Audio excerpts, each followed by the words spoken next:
করে একটা ড্রাগন রয়েছে লাল রয়েছে। আমরা কালারটা দেখুন না গাইস, কি সুন্দর।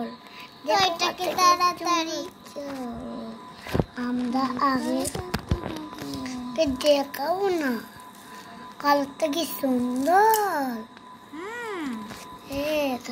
So much. আমার কালারটা একটু আমি দেখাই। আসসালামু আলাইকুম। না, আমি এটা খাই।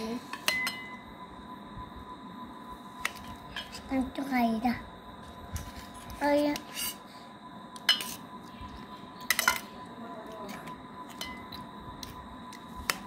দারুণ।